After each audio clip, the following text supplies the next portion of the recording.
Le monde kanak était très probablement à la veille du contact avec les Européens, un monde plein, un monde en pleine expansion, peuplé, riche, où il y avait beaucoup de migration, il y avait beaucoup d'étrangers de différents endroits du Pacifique qui venaient dans ce pays.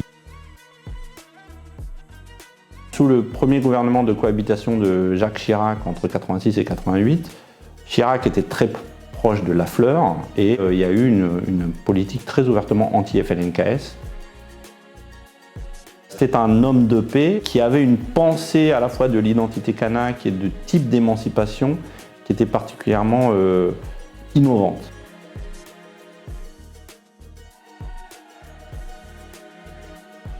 Deux ans plus tôt, Édouard Philippe, quand il était Premier ministre, avait très officiellement dit sur le perron de Matignon « Il ne faudra pas qu'on le fasse entre septembre 2021 et août 2022 ». Ça n'a pas été entendu par Emmanuel Macron, Sébastien Lecornu, puis Gérald Darmanin. Mais les Kanaks se sont rebellés, Nouméa a explosé, il y a eu 14 morts et maintenant on est le pays dans l'ornière. Lors de ce sommet de Nainville-les-Roches, il y a eu quelque chose de très important, c'est qu'en échange de la reconnaissance du droit, le droit inné et actif du peuple kanak à l'indépendance, le peuple kanak a dit on accepte de partager notre droit à l'autodétermination aux autres.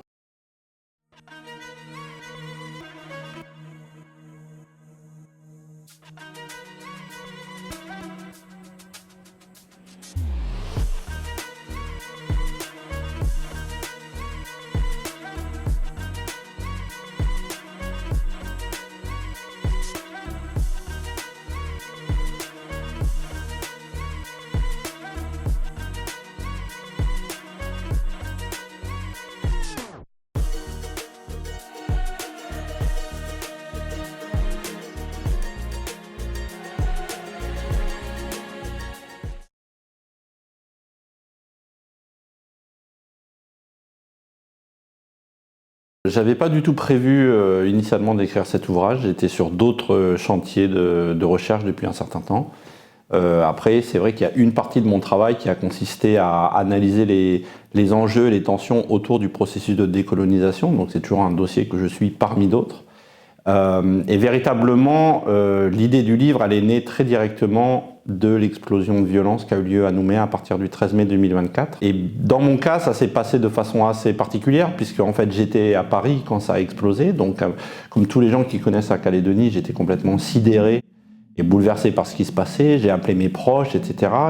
J'étais très inquiet, vu le niveau et l'ampleur de la violence. Et puis très vite, les journalistes de France ont commencé à me contacter pour me demander d'expliquer le dossier, sachant qu'il y avait une méconnaissance profonde des particularités de cette histoire calédonienne en France, dans l'Hexagone. Depuis un certain temps, en fait, la Calédonie avait fait la une des médias dans les années 80, quand il y avait eu déjà un début de guerre localement, et donc dans cette génération fin XXe siècle, il y avait pas mal de journalistes et de politiques qui étaient bien au courant du dossier calédonien, mais 30, 40 ans plus tard, il y a de nouvelles générations dans les médias comme dans le personnel politique et le dossier calédonien est tombé en désuétude. Donc les gens ne connaissaient pas. Donc les médias m'ont beaucoup demandé d'intervenir et moi je l'ai fait volontiers aussi parce que c'était une façon d'agir à mon humble niveau, mais qui consistait à apporter mon expertise de chercheur, de travail sur ces enjeux et puis de familiarité depuis un quart du siècle avec la Calédonie. Donc cette connaissance sur le temps long et la maturation que permet ce temps long, c'est ça qui m'a conduit à expliquer ce qui se tramait réellement. C'était aussi une façon d'aller au-delà du discours que servaient les services de l'État et en particulier le ministre Darmanin, qui consistait à lancer des contre-feux médiatiques en disant que l'insurrection était liée à des ingérences étrangères, Azerbaïdjan, Russie, etc., alors même que ça découlait très précisément de cette volonté de passer en force sur le dossier du corps électoral. On va y revenir. Donc j'ai réexpliqué dans tous les médias qu'il y avait un enjeu colonial de fond qui n'était pas réglé, que cette histoire de corps électoral et de tensions sociales qui avaient dégénéré en émeutes urbaines, c'était lié directement à des héritages de cette période coloniale qui n'ont pas été réglés, donc un processus de décolonisation non terminé.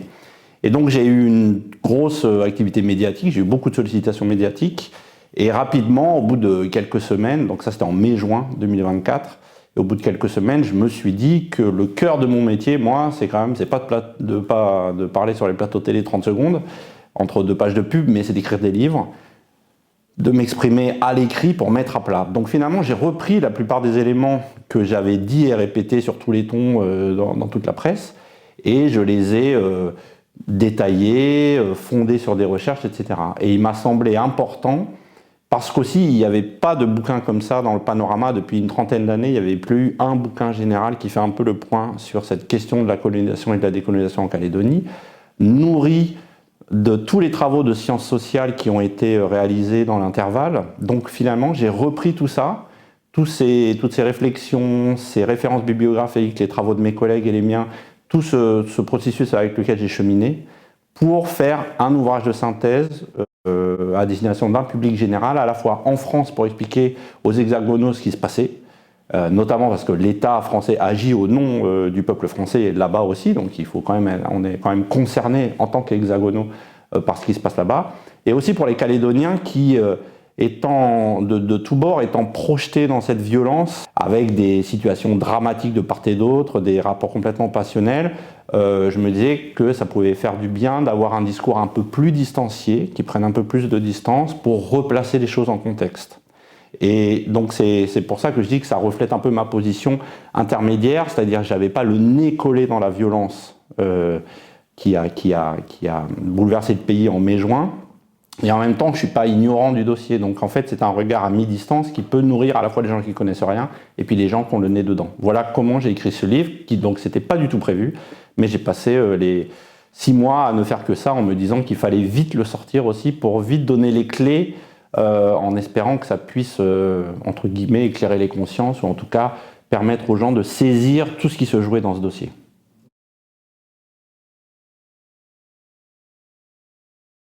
La civilisation kanak, c'est effectivement une civilisation qui a 3000 ans d'histoire, qui s'inscrit dans l'histoire du peuplement du Pacifique. Alors on sait, grâce aux travaux des linguistes et des archéologues, que finalement il y a eu une grande migration sans doute les plus grands navigateurs, enfin les premiers grands navigateurs de l'humanité, qui sont partis initialement d'Asie du Sud-Est et puis qui très vite sont allés dans ces îles du Pacifique. Et donc on les appelait les Lapita, c'est le nom qui a été donné à des poteries caractéristiques que ce peuple a produit et qu'on a retrouvé à intervalles temporels très très réduits sur une grande partie de l'Océanie occidentale, ce qui est la trace en fait d'un peuple migrant, conquérant et aventurier. Et donc ces Lapita ont touché la Calédonie il y a environ 3000 ans, enfin les archéologues disent entre 1100 et 1050 avant Jésus-Christ, on a les premières traces. Et puis rapidement, donc au fil des générations, ces gens sont devenus des autochtones, ils ont oublié l'histoire de cette migration, ils se sont insérés dans ce pays, ils l'ont peuplé dans les vallées, dans les îles avoisinantes, etc. Il y a eu des dynamiques de scission, des dynamiques d'autonomisation des groupes, et puis également, alors plusieurs phases de cette période, des grandes phases, d'abord de la culture sur brûlis, des moments de tension, et puis il y a à peu près 1000 ans, ou un peu plus, le développement de nouvelles techniques horticoles extrêmement sophistiquées, qui sont à la fois la culture de l'igname et la culture du taro. Et ce qui est intéressant, c'est que ces deux tubercules sont toujours aujourd'hui des tubercules absolument centraux dans la vie et la spiritualité kanak. C'est-à-dire que ce n'est pas des traditions éculées, lointaines, voilà, c'est pas un truc de Cro-Magnon du tout, mais c'est un lien continu avec les pratiques actuelles, qui consiste donc à faire des champs d'igname avec des billons d'igname, à faire des taraudières, et donc les ancêtres des Kanaks ont fait d'immenses taraudières, parfois sur des grandes pentes, c'est-à-dire des champs irrigués, un petit peu comme le modèle des rizières en Asie du Sud-Est, qui ont fait l'admiration des premiers explorateurs européens. Et donc alors pendant longtemps on a cru qu'il y avait pas beaucoup de gens quand les Blancs sont arrivés, et en fait les travaux des archéologues et l'exhumation de toutes ces traces soulignent au contraire que le monde kanak était très probablement à la veille du contact avec les Européens, un monde plein, un monde en pleine expansion, peuplé, riche, où il y avait beaucoup de migration, il y avait beaucoup d'étrangers de différents endroits du Pacifique qui venaient dans ce pays. Donc c'était tout sauf une civilisation primitive, arriérée, comme l'ont dit plus tard les tenants du discours colonial, qui était en gros le discours classique des Européens, de la découverte qui justifiait la prise de position de ces territoires non chrétiens où il n'y a que des sauvages. Voilà. Donc c'était un monde très riche. On ne sait pas combien il y avait de gens, mais en fait, les nouvelles estimations des archéologues laissent penser qu'il y avait sans doute plusieurs centaines de milliers d'habitants. Et or, en quelques décennies, cette population kanak, après la rencontre coloniale, elle s'est complètement effondrée à la faveur du choc microbien et épidémique, comme ailleurs dans le Pacifique. Donc il y a eu une dépopulation absolument, une hécatombe, comme le dit mon collègue Christophe Sand, une hécatombe qui a touché tout le Pacifique, mais qui a notamment touché la Calédonie.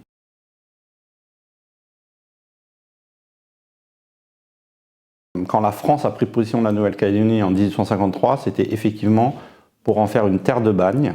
C'était un cas assez unique dans l'Empire. Enfin, il y avait la Guyane également. Et plus globalement, une colonie de peuplement. Et ça, c'est ce qui pèse encore aujourd'hui sur le nœud calédonien actuel. C'est que la France a décidé d'en faire une colonie de peuplement, c'est-à-dire qu'elle n'a pas seulement conquis ce territoire pour exploiter ses ressources ou avoir un point d'appui pour la marine française, mais vraiment pour créer une nouvelle société française locale. Sur le modèle de l'Australie voisine ou des colonies de peuplement nord-américaines, les États-Unis, le Canada, la Nouvelle-Zélande, etc. Donc il y a eu des vagues de peuplement blanc, essentiellement métropolitains, mais pas que, puisqu'il y avait aussi, effectivement, on a fait venir des travailleurs d'Asie, d'autres îles du Pacifique. Dans les bagnards, il y avait notamment des insurgés algériens qui ont été envoyés là-bas. Donc il y a eu toute une mosaïque assez étrange, mais qui a créé cette nouvelle société coloniale. Et cette société coloniale, pour qu'elle existe, donc elle était effectivement traversée de tensions de classe très forte entre la grande bourgeoisie qui était à Nouméa et puis les petits colons ou les bagnards qui étaient dans leur coin sur un petit lopin de terre à essayer de survivre dans un environnement qu'ils ne connaissaient pas. Il y avait certains de ces bagnards, c'était des ouvriers de Paris, enfin qui n'avaient pas du tout ces aptitudes agricoles et encore moins en contexte tropical. Puis donc il y a des questions des tensions raciales au sein de ce monde entre guillemets blanc qui finalement n'est pas toujours blanc, puisqu'en fait les petits, les bagnards ont pris des concubines kanak, donc ils ont des enfants qui ont le nom français mais néanmoins qui sont un peu métissés, donc il y a ceux qu'on appelle les blancs blancs et puis les blancs pas très blancs. Mais malgré tout ce monde social se développe, se fonde sur la négation du peuple autochtone. C'est ça qui est... En fait, il y a un anthropologue, Alban Bensa, qui disait que l'histoire coloniale de la Calédonie, c'était un drame noir contre un drame blanc. Et c'est vraiment ça, c'est le drame du bagne, le drame de la misère, le drame des contrats d'engagement qui étaient quasiment des trucs d'esclavage pour les ouvriers asiatiques, mais qui se développent dans un pays dont les terres ont été volées au peuple premier. Et donc, en fait, l'histoire du développement de cette société coloniale, elle est indissociable de l'histoire de l'oppression coloniale qu'ont subi les Kanaks. Puisqu'en fait, schématiquement, si la France veut créer une nouvelle société française aux antipodes, il faut de la place. Si vous voulez planter du blanc, entre guillemets, il faut de la place. Donc il faut prendre les terres. Et donc toute l'histoire coloniale de la Calédonie s'est développée sur une logique de spoliation foncière. J'anticipe un peu là, mais voilà, ça va ensemble. C'est-à-dire qu'à partir de Nouméa, qui est au sud-ouest de la Grande Terre et qui était une ville fortifiée, enfin c'était un fort, peu à peu les colons sont sortis et puis ont remonté la côte nord-ouest où il y a les grandes plaines favorables à l'élevage et peu à peu ont rencontré les habitants du coin et les ont repoussés. Soit l'armée les repoussait avant d'installer des colons, soit les troupeaux des éleveurs en fait repoussaient les populations parce qu'en fait les bovins piétinaient les plantations, les fameuses plantations, les taraudières, les biondiniums, etc. Et donc peu à peu, il y a une immense spoliation foncière, un immense accaparement foncier. Les Kanaks ont été repoussés, mis sur les plus mauvaises terres. Ils ont été chassés de leurs terres d'origine. Et à la fin du processus, quand ils étaient regroupés sur ces plus mauvaises terres, on a dit ces terres-là, ça va devenir des réserves indigènes et vous n'avez pas le droit d'en sortir. Donc c'est pour ça que véritablement, et ces réserves indigènes, elles représentaient moins de 8% de la superficie totale de la Grande Terre 50 ans après la présence française. Donc finalement, la société coloniale calédonienne, dans toute sa complexité, ses tensions, sa mosaïque, etc., elle s'est construite en même temps sur la négation et l'exclusion des Kanaks, dont, comme on l'a dit avant, qui de toute façon étaient en pleine dépopulation à cause du choc épidémique, puis des guerres, puis de la disparition des moyens de subsistance, précisément parce que leurs plantations étaient détruites, soit par l'armée, soit par les bovins. À tel point qu'au début du XXe siècle, les Européens en Nouvelle-Calédonie étaient convaincus que les Kanaks allaient disparaître. comme en Tasmanie, par exemple, les aborigènes de Tasmanie ont été complètement exterminés. Donc c'était quand même le modèle dominant, hein, et les colons calédoniens regardaient beaucoup vers l'Australie, où les aborigènes ont été très très très largement exterminés. Et donc c'est bien pour ça que pendant longtemps, pendant une bonne partie de la période coloniale, les Européens n'envisageaient pas le futur avec les Kanaks. Il s'agissait de construire cette nouvelle société française, à l'australienne, à l'américaine, et puis les autochtones, on les mettait dans 3-4 réserves en attendant qu'ils disparaissent. C'est donc ce sentiment d'être passé à 2 doigts de la disparition, en fait, de l'extermination, de l'extinction en tant que peuple. C'est un traumatisme qui a été fortement vécu à la fin 19e, début 20e siècle, mais surtout qui s'est transmis de génération en génération. Et c'est pour ça qu'aujourd'hui encore, c'est pour ça que tout ce qu'on dit de cette époque coloniale ressurgit dans le présent, puisque un des grands mots des Kanaks qui se sont mobilisés en 2024, c'était « vous n'allez pas faire le pays sans nous ». Le pays ne se fera pas sans nous, ce qui était une façon de dire voilà, vous ne pouvez pas vous passer des Kanaks pour débattre du futur de la Calédonie, mais ça fait très largement écho à cette histoire coloniale d'aliénation et de quasi-disparition.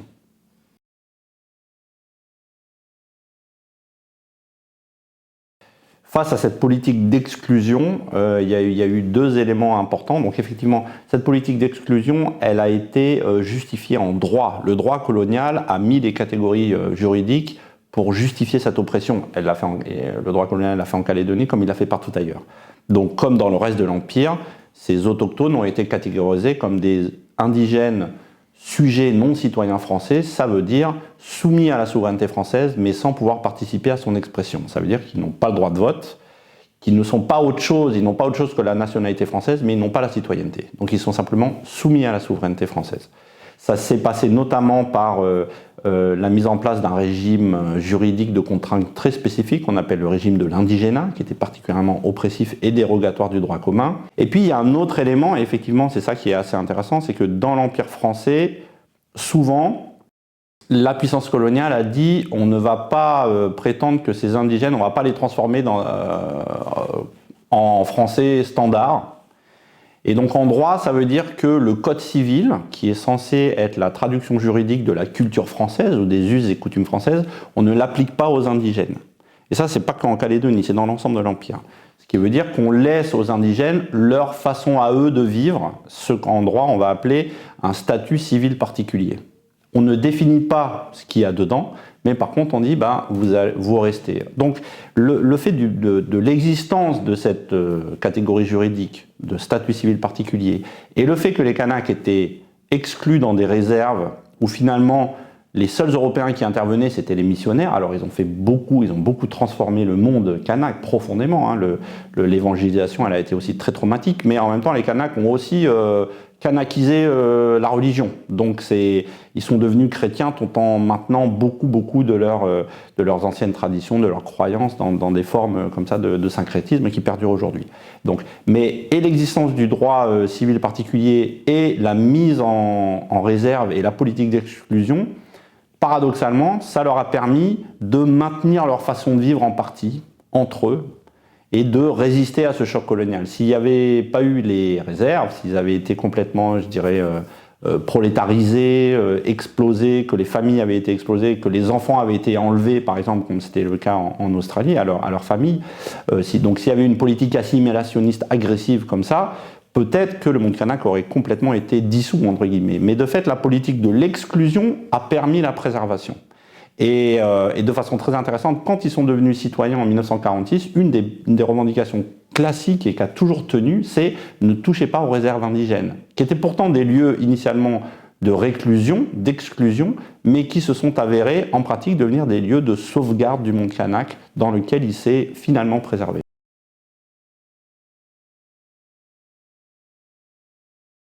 La Deuxième Guerre mondiale a eu un effet très important en Nouvelle-Calédonie. D'abord, c'était une des bases arrières de l'armée américaine qui a embauché les Kanaks, qui leur a donné des bien meilleures conditions de travail et de salaire que les colons, etc. Il y a eu le retour des tirailleurs indigènes Kanaks qui étaient allés se battre sur les champs de bataille, qui ont été notamment sensibilisés à la propagande communiste, etc. Et puis, il y avait effectivement le fait que tous les anciens indigènes de l'Empire sont devenus citoyens. Et donc en Calédonie, effectivement, ça pesait lourd, puisque les Kanaks représentaient 50% de la population. Le grand enjeu qui s'est posé aux autorités coloniales, c'est comment faire en sorte que l'entrée dans la citoyenneté des Kanaks ne provoque pas un bouleversement des rapports de force sociaux et politiques. Et de ce point de vue-là, la question était d'autant plus urgente qu'effectivement, au lendemain de la guerre, il y a un embryon de parti communiste calédonien qui s'est créé localement, qui a commencé à faire une propagande en direction des tribus Kanaks, portée notamment par les tirailleurs de retour chez eux, et qui était une propagande très ouvertement anticoloniale. Mais ce qui est intéressant, c'était une propagande anticoloniale qui insistait, qui ne demandait pas l'indépendance, mais qui demandait à l'État français de reconnaître la souveraineté des Kanaks sur leur pays contre les Blancs locaux. Voilà. Ça, c'est quelque chose qui a changé plus tard. Mais à cette époque-là, le discours du PCC n'était pas « on veut l'indépendance », mais la souveraineté, elle n'appartient qu'aux Kanaks, et les Kanaks, eux, ils veulent rester alliés à Paris contre les Blancs locaux, et donc dans leur tract, c'était « vous, les Blancs locaux, les esclavagistes, les racistes », c'était vraiment les termes de l'époque qui étaient très durs. Bon. Ce mouvement-là, il a fait particulièrement peur aux tenants de l'ordre colonial, et notamment les missions. Et donc les missions religieuses, catholiques et protestantes, sont entrées en politique pour calmer un petit peu ces ardeurs. Et grâce à leur structure dans toutes les tribus, dans tous les villages kanaks, ils ont pu très rapidement balayer ce mouvement communiste et à la place imposer que les Kanaks ne se révoltent pas finalement. Donc ils sont rentrés en politique, mais comme ils étaient très strictement chapeautés et encadrés par ces autorités religieuses, leurs doléances se sont avérées très modérées. Donc ils demandaient une amélioration des conditions de vie, des routes, des adductions d'eau, des meilleurs bâtiments, ce genre de choses, mais pas de renverser la table. Et notamment pas de revenir sur les spoliations foncières. Et il y avait un point qui était symbolique de ça, c'est qu'ils demandaient des agrandissements de réserves.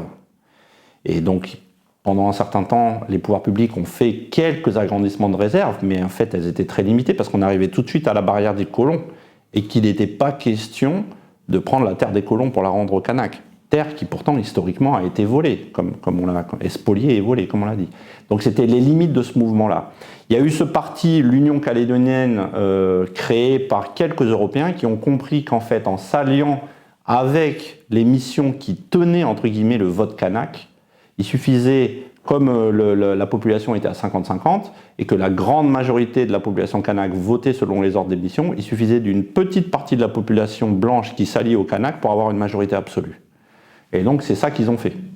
Ce qui a été une façon à la fois de faire avancer les revendications kanak modérées, puisque passées à travers les missions, mais ce qui a permis aussi de prendre le pouvoir grâce aux voix des Kanaks. C'est pour ça que au bout de quelques années, il y a eu des débats et des voix discordantes au sein même des Kanaks, et avant le virage indépendantiste, mais qui ont dit « mais attendez, cette histoire de s'allier avec les Blancs pour ce parti politique-là, ok, c'est bien, mais en fait, ils se servent surtout de nos votes, en fait. Dans quelle mesure, et certes, ils améliorent nos conditions de vie, mais ils ne remettent pas en cause le problème colonial de fond. Et ils ne remettent pas en cause le racisme, ils ne remettent pas en cause l'immense écart de richesse, les terres qui ont été volées, etc. Donc, comment faire ça? Donc, il y a eu quelques tensions autour de ça, dans les années 50-60, mais qui sont un peu passées à la trappe. Et vraiment, là où ça a changé, c'est effectivement à partir des années 70.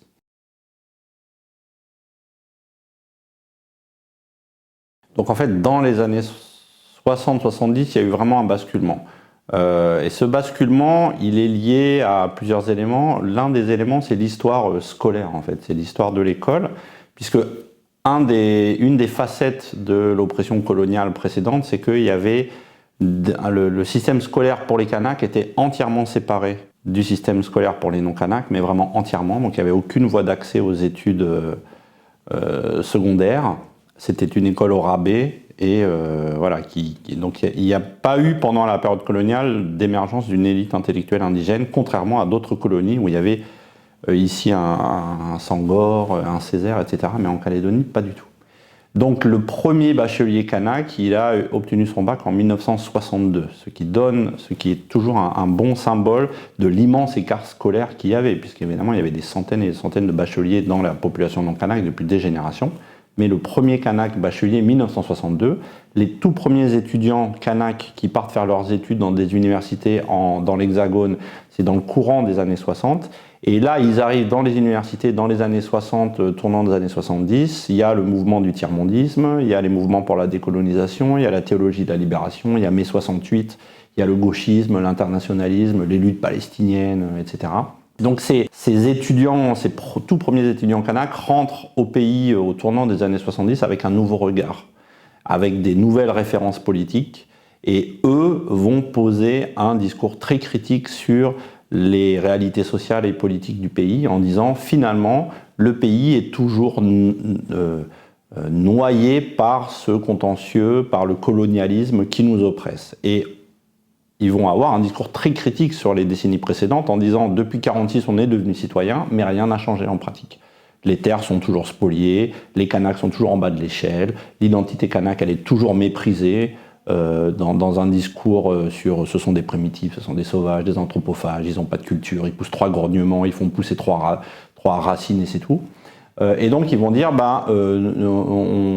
nous on revendique la décolonisation, on est un peuple. Vous nous avez traité pendant toute la période coloniale de sale kanak avec un C, effectivement c'était une insulte, et ben on va le reprendre et on va dire on est les Kanaks avec un K et on est fiers de cette identité dans un mouvement de renversement du stigmate qu'on retrouve à la même époque dans les mouvements notamment noirs aux États-Unis, etc. Black is beautiful en gros, hein, c'est la même idée. Et donc ils vont créer de nouvelles organisations politiques.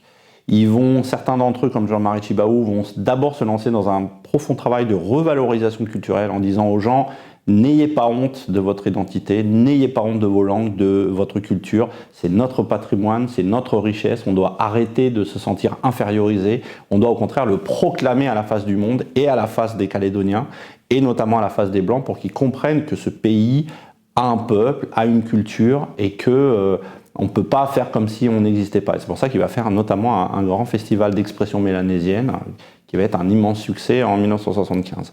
L'ensemble de tout ce mouvement, ce réveil, va aboutir à la construction d'une revendication commune, qu'on va dire revendication d'indépendance kanak. Et souvent on va rajouter socialiste, indépendance kanak socialiste, disant qu'on s'inspire aussi de principes de gauche, de partage du pouvoir, de la présence, et toujours dans la perspective de la construction d'un État souverain. Bon, voilà.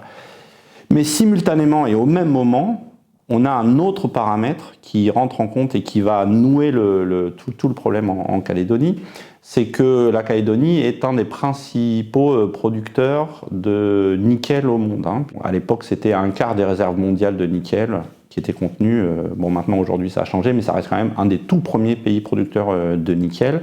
Et à la fin des années 60, il y a une explosion du marché du nickel mondial qui va faire que ce secteur va exploser en Calédonie. Et donc il y a une urbanisation, une modernisation générale du pays, l'afflux également de très nombreux Français de l'Hexagone ou d'autres territoires d'outre-mer, notamment de Wallis et Futuna, un autre territoire du Pacifique, qui vont venir. Et donc il y a énormément de richesses qui se créent à ce moment-là, mais les Kanaks restent très spectateurs, puisqu'ils sont tout en bas de l'échelle et qu'ils voient passer les richesses. Ils voient Nouméa devenir une ville où l'argent coule à flot, une copie conforme de la Côte d'Azur, et eux restent toujours sur le bas-côté. Et là où c'est décisif, c'est que ce boom du nickel amène donc une nouvelle vague de population qui finalement s'inscrit dans cette histoire longue de peuplement colonial qui n'a pas cessé depuis le 19e siècle, et elle va faire que les Kanaks vont devenir minoritaires. Pour la première fois, à partir du tournant des années 70, ils ne vont plus représenter que 40% de la population calédonienne. Or, c'est au même moment qu'ils deviennent indépendantistes. Et donc on arrive à cette situation où la revendication d'indépendance émerge et prend forme au sein de la population kanak, dans sa grande majorité, mais en même temps, ils sont devenus minoritaires. Et du coup, se noue ici un nœud démographique et électoral et politique dont on n'est toujours pas sorti 50 ans plus tard aujourd'hui, qui est que les Kanaks ont dit nous on veut l'indépendance. Ok, la France a dit d'accord, mais qui se prononce sur la question de l'indépendance? Et là, il y a deux logiques qui se sont affrontées. Donc ça prend forme au moment du réveil kanak, dans les années 70, et ça n'a pas cessé depuis.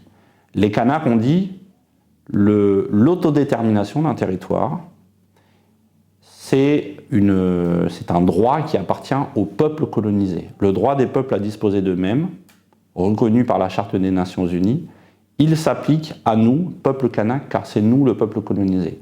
Autrement dit, si on doit faire un référendum pour savoir ce que devient le pays, pour savoir si cet archipel devient indépendant, il n'y a que les Kanaks qui peuvent y participer.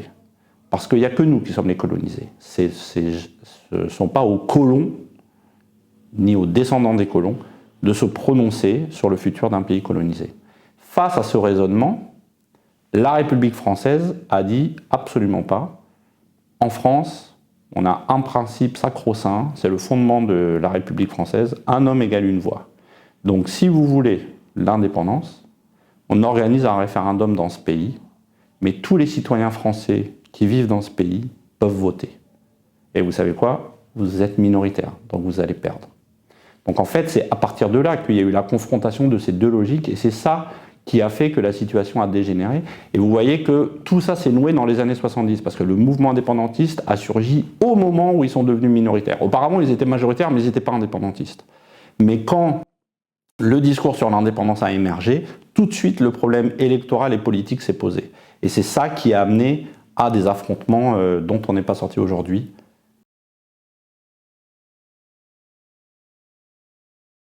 Effectivement, c'est à l'issue de ce mouvement du réveil kanak des années 70, la vie politique calédonienne s'est trouvée de plus en plus bipolarisée entre globalement le camp indépendantiste et le camp non indépendantiste, que parfois on appelle le camp loyaliste. Et finalement, cette question de pour ou contre l'indépendance s'est mise à complètement déterminer le débat politique.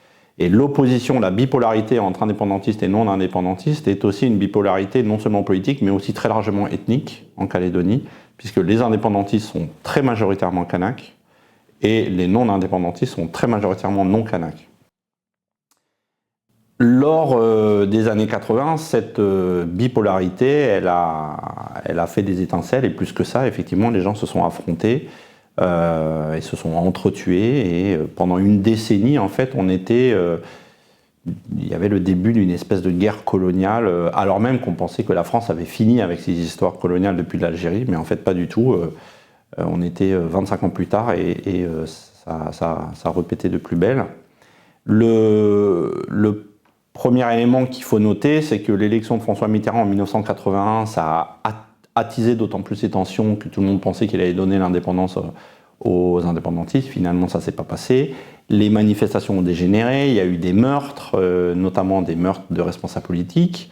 Et puis alors effectivement, ce moment en 83, quand toutes les parties se sont retrouvées pour essayer de trouver une solution, une issue à la crise calédonienne, lors de ce sommet de Nainville-les-Roches, il y a eu quelque chose de très important, c'est qu'en échange de la reconnaissance du droit, le texte dit le droit inné et actif du peuple kanak à l'indépendance, le peuple kanak a dit on accepte de partager notre droit à l'autodétermination aux autres. Et ça, c'était un vrai changement, parce qu'auparavant, la confrontation entre la logique seuls les Kanaks se prononcent sur l'indépendance au nom du droit des peuples à disposer d'eux-mêmes, elle était répétée, et les gens y tenaient face à la logique de l'État français, un homme égale une voix. Et là, pour la première fois, ils ont dit, bah écoutez, on accepte de partager, d'ouvrir notre droit à l'autodétermination, mais pas à n'importe qui, et pas à tous les Français qui se sont installés, même ceux qui sont arrivés avant-hier.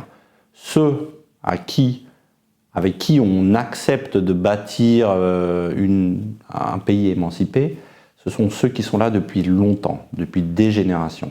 Et ceux qu'on va appeler, entre guillemets, les victimes de l'histoire, c'est-à-dire victimes parce que, à la fois eux-mêmes n'ont pas choisi de naître sur cette terre à laquelle ils se sentent appartenir, parce que l'horizon de leur vie finalement, c'est devenu ce pays, cette terre kanak en fait. Leur lien à la France, il est tellement éloigné qu'il n'est que théorique, mais ils n'ont plus aucun lien. Et quand c'est par exemple des familles de bagnards, la France les a rejetés, etc. Donc ce sont des gens qui n'ont pas choisi de faire partie de ce pays, mais qui sont là dans le paysage. Et en plus, leurs ancêtres, bien souvent, n'ont pas vécu des expériences triomphales de la colonisation, mais des expériences traumatiques, parce que le bagne, c'est un trauma, Les contrats d'engagement de quasi-servitude, c'est un trauma. Même la misère des petits colons, c'est un trauma. Et donc tous ces gens-là sont des victimes de l'histoire coloniale. Et le pari des indépendantistes a été de dire, écoutez, venez avec nous, on fait une espèce de politique de la main tendue, venez avec nous et on construit ensemble une indépendance. C'est-à-dire qu'on sort de l'idée d'une indépendance kanako-kanak et on dit, écoutez, puisque vous êtes là, maintenant que vous faites partie de ce pays, on bâtit ça ensemble. Cette main tendue de 83, elle a été refusée par les loyalistes, et en particulier par le principal parti politique qui était dirigé par Jacques Lafleur, le RPCR. Suite à ça, le gouvernement français a essayé de faire un projet d'évolution qui a été perçu comme un recul par rapport à ces discussions de Nainville-les-Roches par les indépendantistes. Et à partir de là, les indépendantistes ont dit, puisque c'est ça, on va faire le boycott actif des élections provinciales, c'est-à-dire on va créer une situation insurrectionnelle qui a commencé le 18 novembre 1984. Et là, pendant plusieurs semaines, la Calédonie a pris feu complètement. Il y a eu des drames, des affrontements. Il y a eu notamment une embuscade à Yengen, le petit village de Jean-Marie Tjibaou, où 10 Kanaks ont été assassinés par des colons apeurés, mais qui avaient fait une embuscade préparée, etc. Une embuscade qui donnera lieu à un procès quelques années plus tard, où les assassins obtiendront un non-lieu sous prétexte de légitime défense préventive, qui est un non-sens juridique et qui fera un tollé national et international. Il y a eu des maisons brûlées, des gens partis, etc. Bref, une situation insurrectionnelle, et pendant quelques années, il y a eu plusieurs tentatives, d'abord par les gouvernements de gauche français et puis de droite français, de trouver une issue, mais en fait, ça n'a fait, je ne peux pas rentrer là dans les détails, mais ça n'a fait que se tendre. Et finalement, sous le premier gouvernement de cohabitation de Jacques Chirac entre 86 et 88, Chirac était très proche de Lafleur, et il y a eu une politique très ouvertement anti-FLNKS qui a fait un certain nombre de problèmes, d'affrontements, de morts, etc. Parallèlement, le FLNKS a réussi à faire réinscrire la Nouvelle-Calédonie sur la liste des pays à décoloniser de l'ONU en décembre 1986. Donc c'était un camouflet diplomatique pour la France, mais la répression a continué à s'abattre, tant et si bien que entre les deux tours de la présidentielle de 1988, enfin au moment de la présidentielle de 88, les comités locaux de lutte indépendantistes ont décidé de se remettre à faire des actions de terrain. Et c'est là où, effectivement, sur la petite île d'Ouvéa, le comité local de FLNKS a décidé de prendre en otage, d'occuper la gendarmerie locale et de prendre les gendarmes en otage. Ils ont pénétré dans la gendarmerie, la situation a dégénéré et il y a eu 4 gendarmes qui ont été tués. Et tous les autres otages ont été exfiltrés de la grotte et puis on les a placés dans des endroits secrets de l'île. Il y avait un groupe au nord, un groupe au sud. 3 jours plus tard, le groupe du sud, les otages ont été libérés sans effusion de sang, mais le groupe du nord, ils se sont planqués dans une grotte secrète. Et comme on était entre les deux tours de la présidentielle, et qu'en France, il y avait Jacques Chirac notamment lorgnait beaucoup sur les voies de l'extrême droite, donc il s'agissait de montrer la poigne de l'État français, qu'on n'allait pas se faire manipuler par des terroristes. Du coup, Ouvéa a été bouclé par l'armée. Alors même, c'était la première fois que ça se passait, hein, c'est dans un territoire français, mais l'armée a été envoyée, les journalistes étaient interdits.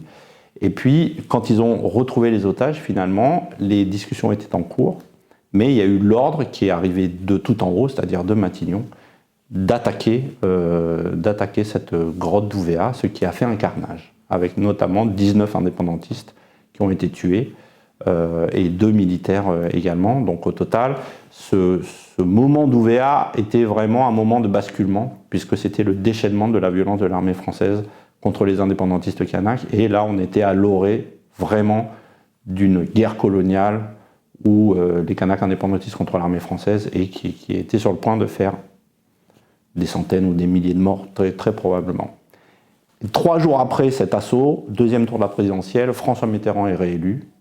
Michel Rocard devient Premier ministre et est chargé de trouver une issue à ce dossier calédonien, alors même qu'on était arrivé dans une telle situation de tension que les deux camps ne se parlaient plus du tout, que chacun vérifiait ses armes et qu'on était vraiment au bord du précipice et du bain de sang généralisé.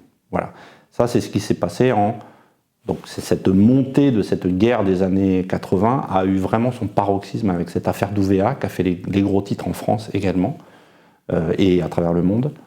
Et en fait, c'est de cette situation dont a hérité Michel Rocard en 1988.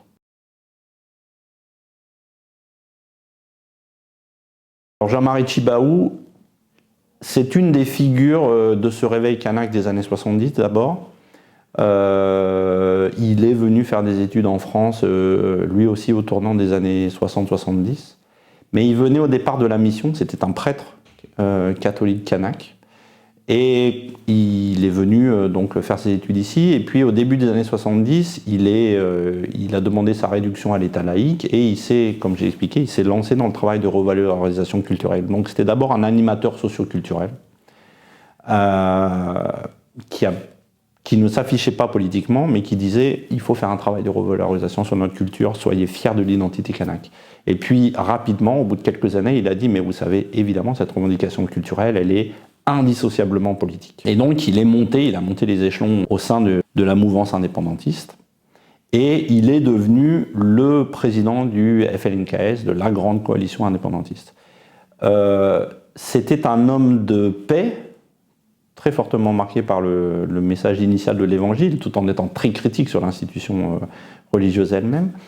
C'était un homme de paix qui a longtemps prôné la non-violence, et qui avait une pensée à la fois de l'identité kanak et de type d'émancipation qui était particulièrement innovante. Et là où il y a eu un basculement de cette dimension, c'est justement en 1984, quand il y a eu cette embuscade de Yengen en décembre 1984, où 10 hommes de sa petite tribu ont été assassinés. On est à peu près, enfin il est très probable que les assassins en fait visaient Jean-Marie Tjibaou qui devait être là et qui finalement avait été retenu à Nouméa. Et quand la nouvelle de ce meurtre, de cette embuscade est arrivée à travers le pays, en fait tous les gens autour de Tjibaou ont crié vengeance. Et lui a dit à ce moment-là, non, on ne se venge pas. On a dit à l'État français qu'on levait les barrages parce qu'on avait obtenu certaines avancées. Et il a dit on maintient la levée des barrages. Et dans les témoignages des gens, tout le monde a dit à ce moment-là, on s'est rendu compte de la dimension d'homme d'État que c'était, puisqu'en fait il refusait la vengeance, que tout le monde disait autour de lui, alors même que sa famille venait d'être décimée. Et il y a des interviews extrêmement poignantes où il est interviewé au moment où il l'apprend, le lendemain, et il dit j'essaye de ne pas avoir de haine.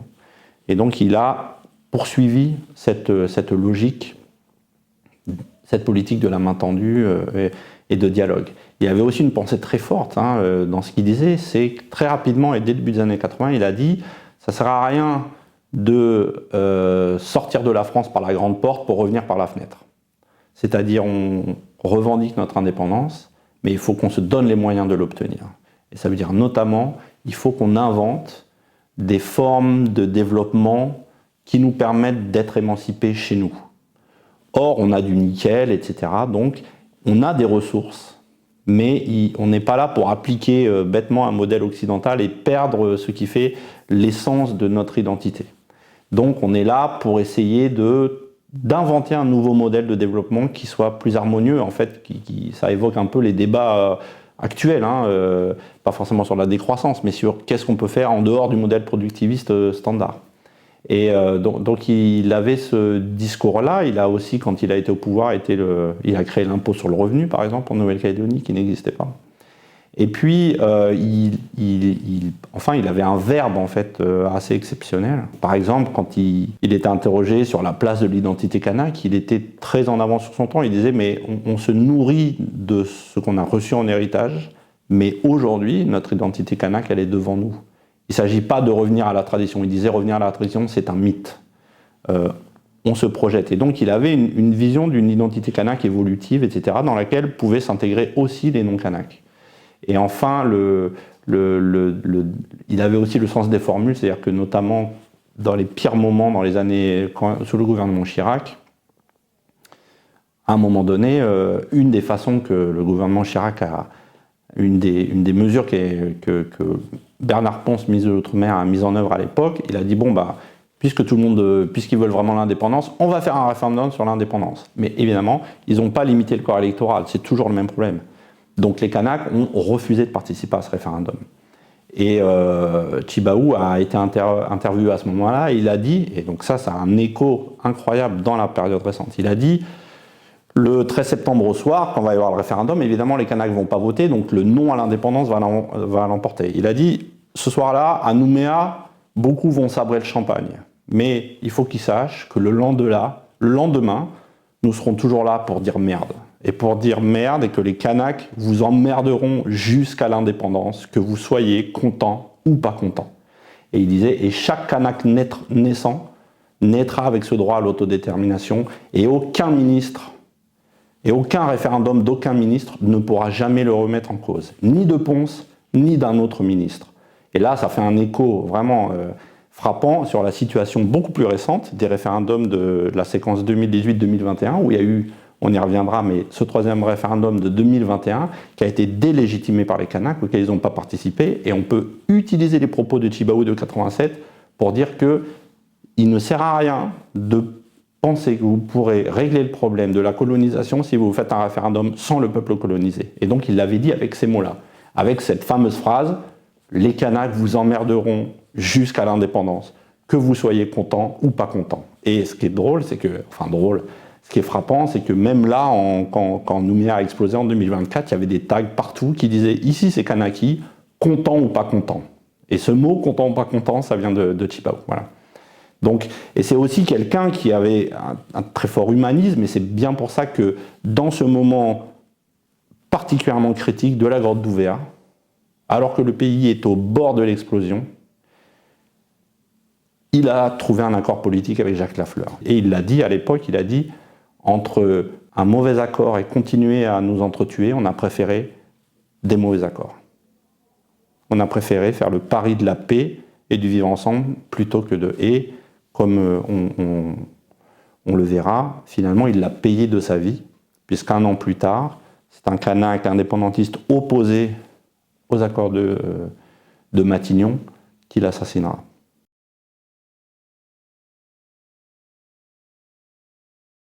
Donc en 88, les accords de Matignon-Oudinot que signe à la surprise générale Jean-Marie Tjibaou, leader des indépendantistes, Jacques Lafleur, leader des loyalistes, sous l'égide de Michel Rocard, ils ont un grand principe, c'est de repousser la question de l'indépendance à 10 ans, et dans l'intervalle, de faire des politiques de rééquilibrage en faveur des Kanaks, rééquilibrage économique, politique, culturel, scolaire, au niveau des infrastructures, etc.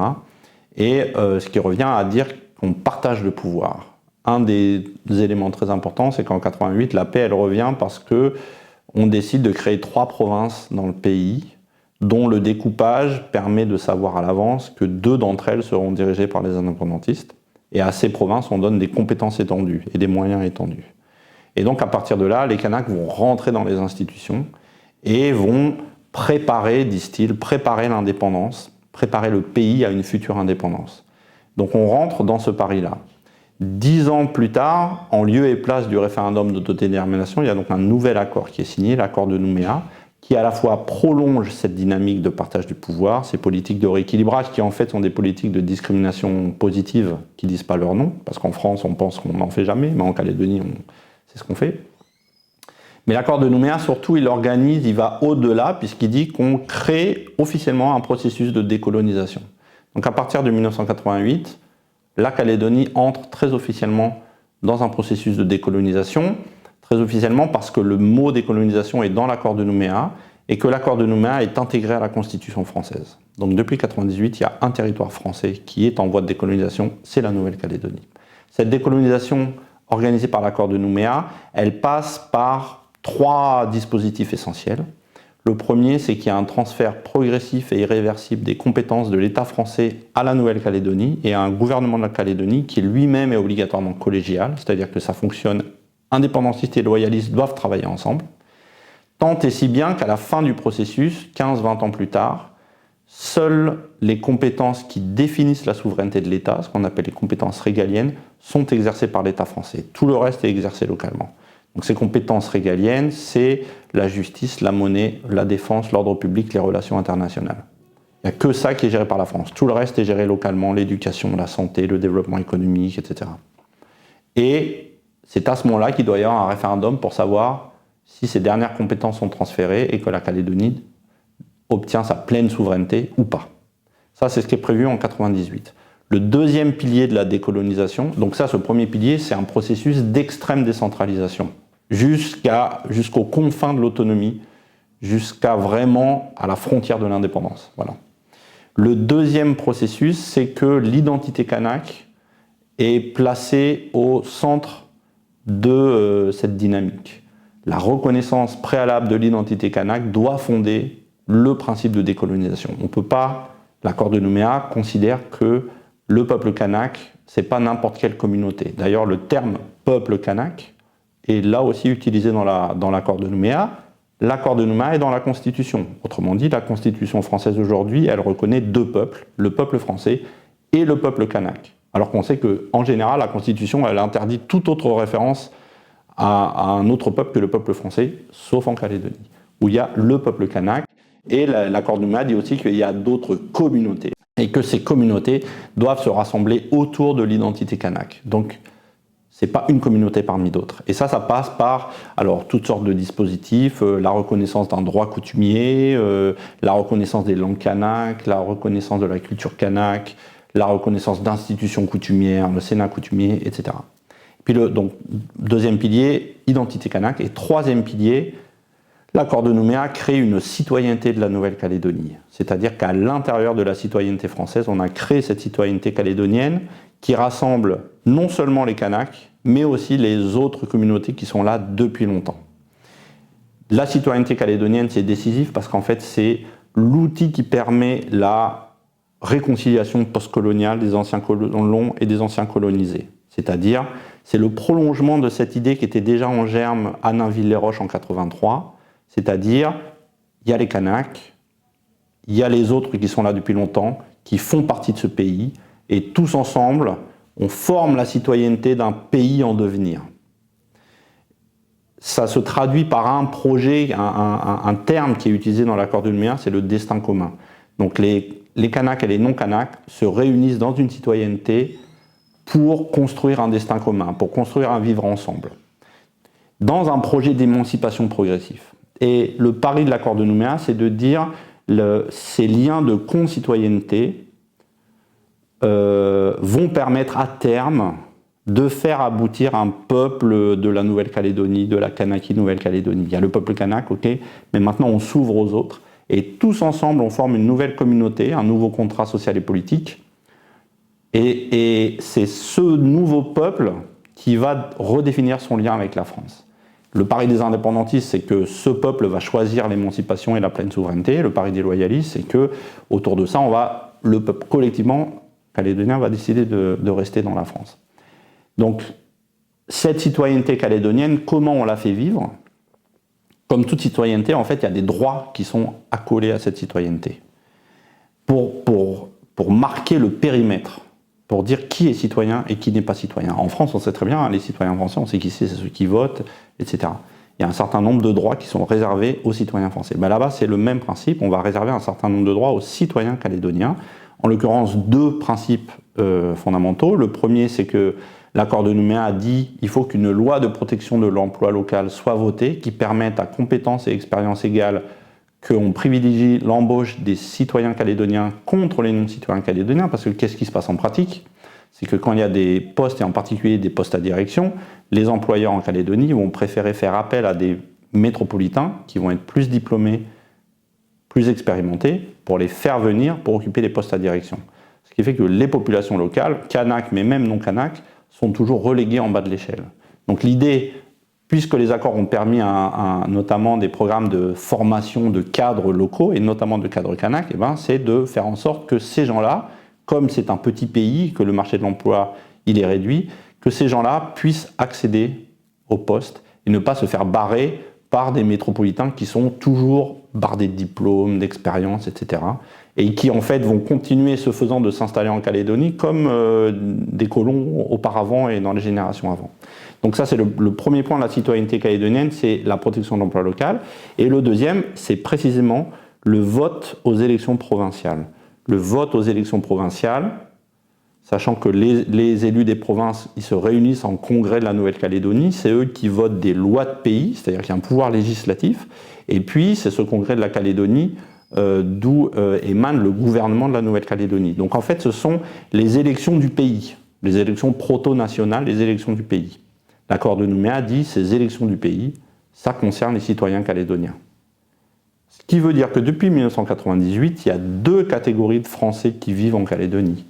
Il y a les citoyens calédoniens, qui sont aussi citoyens français, mais il y a des citoyens français qui ne sont pas citoyens calédoniens. Maintenant, la frontière pour savoir qui fait partie et qui ne fait pas partie de cette communauté citoyenne, l'accord de Nouméa a posé un principe.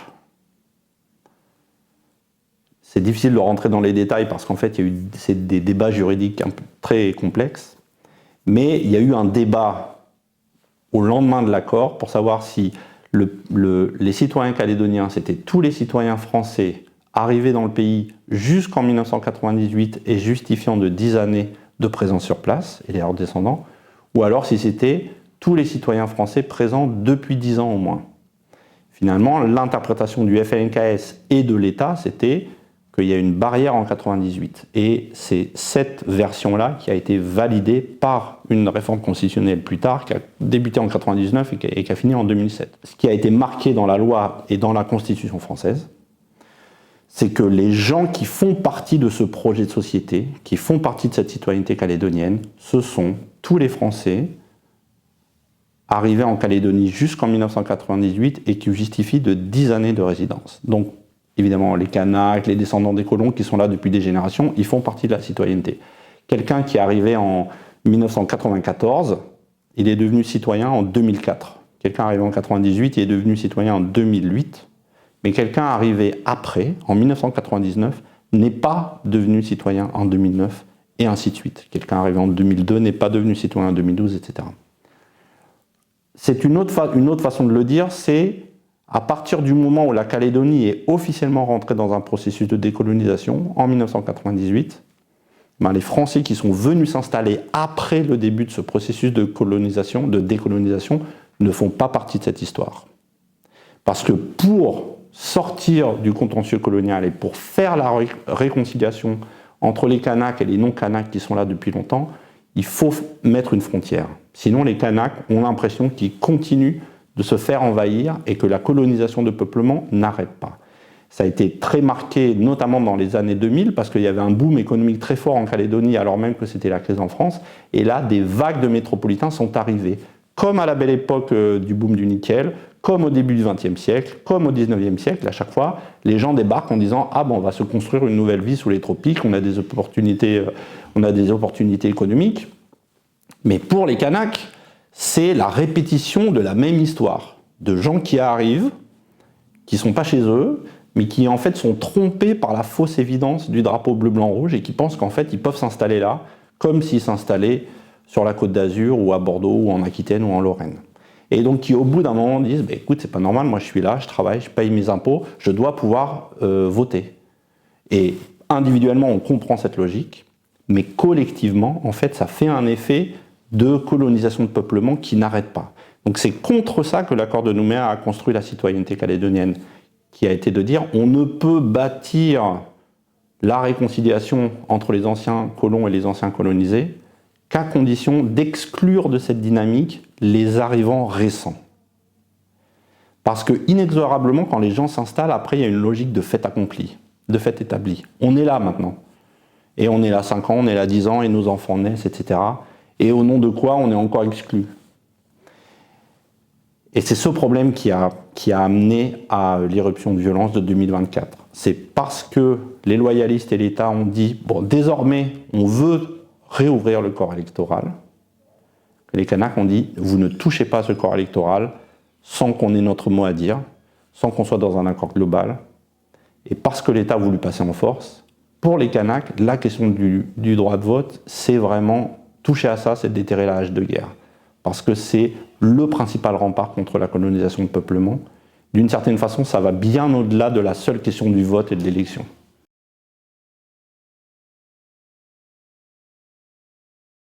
Quand le référendum a été organisé en 2018, conformément à l'accord de Nouméa, tout le monde pensait qu'effectivement les Kanaks n'étaient plus très indépendantistes parce que depuis 30 ans, le dossier s'était tassé, qu'ils bossaient, etc.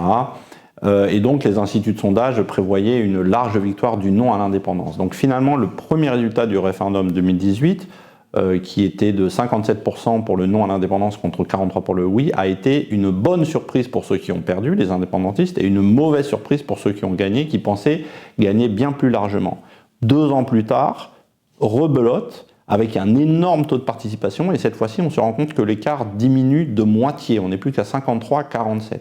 Ce qui veut dire que comme on savait qu'il pouvait y avoir un 3e référendum, tout le monde a compris au soir du 2e référendum que le oui à l'indépendance avait de vraies chances de l'emporter au 3e référendum, d'autant qu'on savait que les dernières poches abstentionnistes, c'était du côté des Kanaks, donc plutôt indépendantistes, et que les jeunes générations ont tendance à plus voter pour l'indépendance que les vieilles générations. Donc, à chaque fois qu'une nouvelle année arrive, qu'on inscrit des nouveaux jeunes, en fait, il y a proportionnellement une montée en puissance du vote indépendantiste. À partir de là, les loyalistes, mais aussi l'État français, ont fait dérailler le processus. Et c'est vraiment le drame qui s'est passé dans l'année 2021. On a vu Emmanuel Macron et son ministre de l'Outre-mer d'alors, Sébastien Lecornu, d'abord imposer une date de référendum accélérée en 2021, alors même que tout le monde pensait que le 3e référendum aurait lieu fin 2022. Cette date, elle a été imposée sans consensus, c'est-à-dire qu'il y a toute une partie des partis indépendantistes qui n'étaient pas d'accord avec cette date, qui étaient d'autant moins d'accord avec cette date que précédemment, 2 ans plus tôt, Édouard Philippe, quand il était Premier ministre, avait très officiellement dit sur le perron de Matignon, si on doit organiser ce 3e référendum, il ne faudra pas qu'on le fasse entre septembre 2021 et août 2022. Pourquoi ? Pour éviter de télescoper ce référendum avec les échéances présidentielles et législatives nationales. Ce qui est toujours finalement le risque, d'autant qu'on a le précédent d'Ouvéa, enfin qu'il y a eu l'affaire d'Ouvéa entre les 2 tours de la présidentielle. Donc ça n'a pas été respecté. En juillet 2021, l'État a diffusé un document sur les conséquences du oui ou du non à l'indépendance, qui était un document à charge contre le oui, de façon extrêmement partiale, qui a vraiment frappé tout le monde. Et puis après, le dernier élément décisif, c'est qu'effectivement la Calédonie a été touchée par une grande vague de Covid en septembre 2021, que les communautés kanaks et océaniennes ont été particulièrement touchées, et qu'à partir de là, les indépendantistes ont dit, dans ces circonstances exceptionnelles, on demande le report du référendum à dans 6 mois, parce que nous, désormais, vu le drame qu'a représenté le Covid, on doit enterrer nos morts. Et pour enterrer nos morts, on fait des coutumes de deuil, on ne fait pas ça en un claquement de doigts. Ça dure longtemps. Ça concerne des centaines et des centaines de personnes, parce que c'est au cœur de la culture et de l'identité kanak.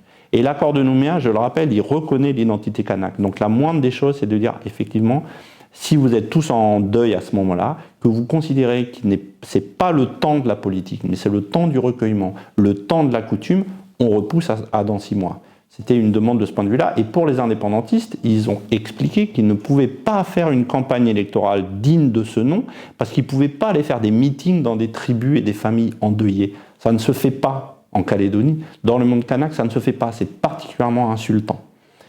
Or, les loyalistes et l'État ont insisté pour que le référendum ait lieu malgré tout le 12 décembre 2021, en montrant à cette occasion à quel point ils avaient peu d'estime pour la culture et l'identité kanak. À partir de là, la confiance a été rompue. Les indépendantistes ont constaté que l'État français, sous la houlette de messieurs Macron et Lecornu, s'allier explicitement avec les loyalistes, et ils ont dit dans ces conditions, on ne votera pas ce 3e référendum. Conclusion, le non à l'indépendance l'a gagné avec des taux staliniens, mais il y a 56% du corps électoral qui ne s'est pas prononcé, et à partir de là, ce qui a été terrible, c'est que la confiance a été rompue. C'est que les indépendantistes ont dit, en fait, l'État français, à l'instant fatidique du 3e référendum, celui qui allait compter, s'est mis à avoir une attitude coloniale. Comme à la belle époque, entre guillemets. À partir de là, depuis lors, les discussions sont au point mort. Quelques mois après ce référendum, au gouvernement français, la leader des loyalistes est devenue secrétaire d'État à la citoyenneté sous Gérald Darmanin, ce qui a été la preuve la plus évidente pour tout le monde qu'il y avait de fait une alliance qui avait été nouée entre le pouvoir macroniste et les loyalistes de Nouvelle-Calédonie. Et donc à partir de là, la suite des discussions ont été complètement plombées, à tel point que donc, pendant ce temps, les loyalistes ont dit à l'État français, écoutez, maintenant, l'accord de Nouméa c'est terminé, 3 fois non, on n'en parle plus, donc on peut donc détricoter l'accord de Nouméa, et en particulier, on peut ouvrir le corps électoral. On peut faire rentrer tous ces métropolitains installés en Calédonie depuis un certain temps, qui n'étaient pas, jusqu'à présent, dans le périmètre de la citoyenneté. Et ils savent bien que tous ces métropolitains, ils votent pour les loyalistes. Voilà. D'où la volonté d'ouvrir le corps électoral et de passer en force, malgré les indépendantistes, malgré les propos des indépendantistes et de tous les observateurs qui ont dit en faisant ça, vous allez mettre le feu au pays, ne faites pas ça, revenez à la stratégie rocardienne d'impartialité de l'État, mais arrêtez cette alliance avec les loyalistes, parce que là, vous allez précipiter le pays dans l'abîme. Ça n'a pas été entendu par Emmanuel Macron, Sébastien Lecornu, puis Gérald Darmanin. Ils ont été convaincus par les loyalistes que les Kanaks finiraient par avaler la pilule, mais les Kanaks se sont rebellés, Nouméa a explosé, il y a eu 14 morts, et maintenant on est le pays dans l'ornière. Parce qu'en face, ils font les sourds. Parce qu'il y a eu des signes depuis qu'on a montré, toujours pacifiquement. Ils n'ont jamais tenu compte de tout ce qu'on a fait jusqu'à là. Il n'y a pas eu ce respect de la parole donnée, il n'y a pas eu la compréhension de cette politique de la main tendue, et depuis lors, la situation est complètement bloquée.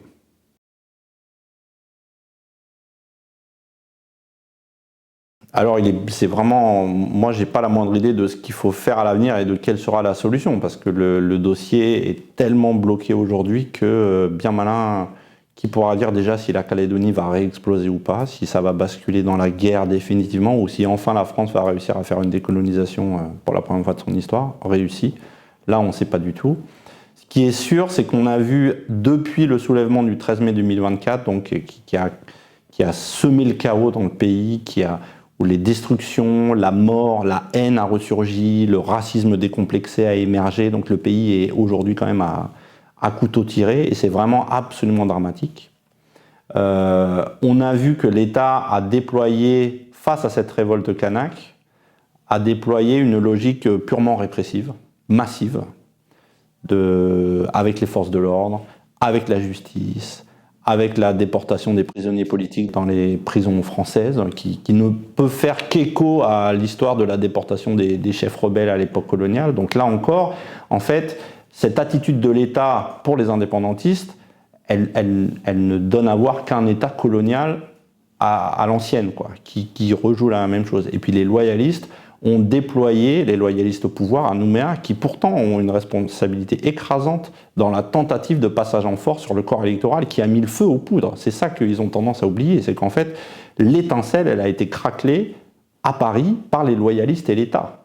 Les indépendantistes ont dit « ne faites pas ça parce que vous allez mettre le feu au pays ». Ils n'ont pas entendu ça. Le pays a pris feu.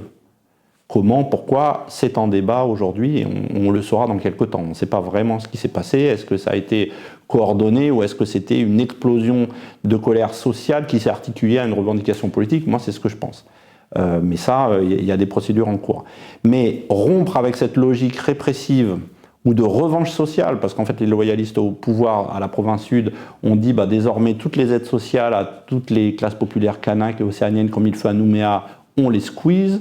Donc il y a eu un certain nombre de mesures extrêmement conservatrices et répressives et de revanche sociale, de représailles sociales et politiques qui sont exercées contre les Kanaks. Tant qu'on sera dans cette logique, on sera dans une logique d'affrontement terrible en fait. Donc la première chose qu'il faut espérer, c'est que l'État rompe avec cette logique.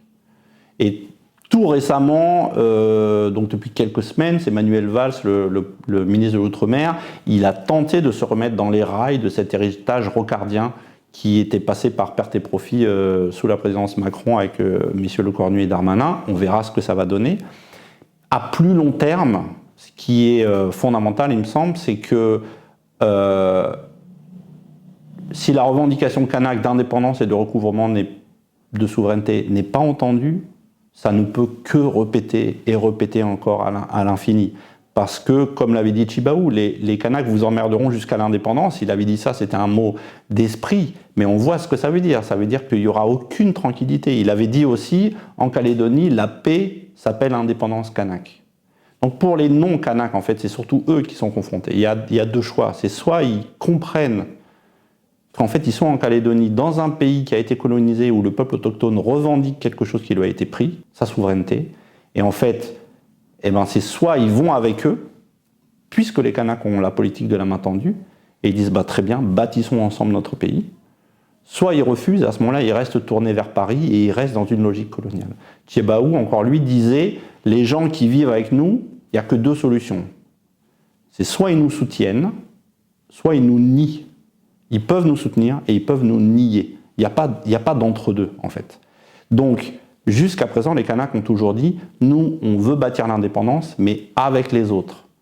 Et s'il le faut, on devient indépendant, mais ensuite on crée un partenariat avec la France, on redéfinit des relations, on n'est pas forcément dans une logique de rupture profonde, mais on veut se réapproprier, c'est une histoire de dignité. Et vous pourrez toujours dire, oui, mais l'éducation, la santé, ça va se casser la gueule. En fait, l'aspiration à la liberté et à la dignité, elle continue d'alimenter la revendication kanak, qu'on le veuille ou non, et même dans les jeunes générations, qu'ils soient diplômés ou pas diplômés, qu'ils soient de la ville ou pas de la ville, etc., que ce soit des hommes ou que ce soit des femmes. C'est toujours aussi prégnant et en fait, ça se transmet. Donc c'est soit on entend ça et on trouve un terrain d'entente avec les Kanaks, soit on refuse et on est dans une logique purement répressive, comme c'est le cas en ce moment, mais ça ne peut mener qu'à l'explosion du pays et au cataclysme, parce que les Kanaks, ils le disent, ils le répètent, ils ne renonceront jamais à l'indépendance. Donc c'est aux autres d'entendre ça, et de dire, ok, on vit dans un pays qui est celui-là, on n'est pas sur n'importe quel morceau de la France, on est dans un pays qui essaye de se décoloniser, on peut jouer une place dans cette décolonisation, mais si on refuse, le pays va exploser de nouveau.